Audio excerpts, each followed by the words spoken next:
America's got a big problem. It's a childhood obesity epidemic. Our president has called it one of the most urgent health issues facing the country. The First Lady has made combating childhood obesity her primary cause and reminded us that over the past 3 decades, childhood obesity rates in America have tripled. And nearly 1/3 of children in America are now overweight or obese. 1 in 3. No kid I know wants to be unhealthy, but we need your help. Don't we all deserve a chance to be healthy and happy? These are the simple facts about childhood obesity. In children aged 6 to 11, obesity increased from 6.5% of kids in 1980 to 19.6% in 2008. In children aged 12 to 19 in that same time period, obesity rose from 5% to 18.1%. Nationwide, less than 1/3 of all children aged 6 to 17 engage in vigorous activity, which is defined as at least 20 minutes of physical activity that makes the child sweat and breathe hard. So what does this all mean?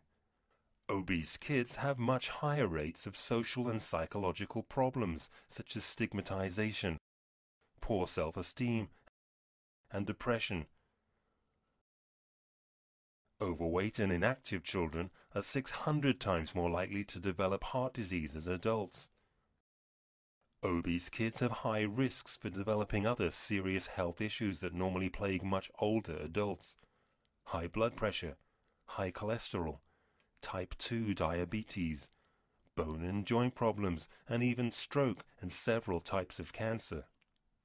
Quite simply, if we do not reverse the childhood obesity epidemic, today's youth may be the first generation in American history to have a shorter lifespan than their parents. Is that the legacy you want to leave us? How did we get here? Well, it didn't happen overnight. Many of the issues have become a part of our daily lives. We spend a lot more time in front of a screen watching TV or playing video games. Safe places to play are harder to find. We're served more processed and higher calorie meals during school and at home. Physical education programs are being eliminated due to budget cuts or a focus on testing in other subjects. And recess is being cut in elementary schools. There isn't one simple way to solve all these issues. In fact, many different solutions are needed. Dr. Tom McKenzie says it takes a village to raise a physically active child. The good news is there are a lot of people like Tom working hard to get kids more active, more often. Let's focus on one of the solutions, getting kids moving in school, and see why it can play such an important role in ending this epidemic. A report by the President's Task Force on Childhood Obesity says, Schools are a key setting to focus on, given the significant portion of time children spend there. Schools can undertake a combination of strategies and approaches to help children be more active, including maintaining strong physical education or PE programs that engage students in moderate to vigorous physical activity for at least 50% of PE class time.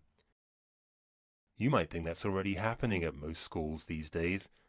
Unfortunately, only 3.8% of elementary schools, 7.9% of middle schools, and 2.1% of high schools provide daily physical education for the entire school year for students in all grades.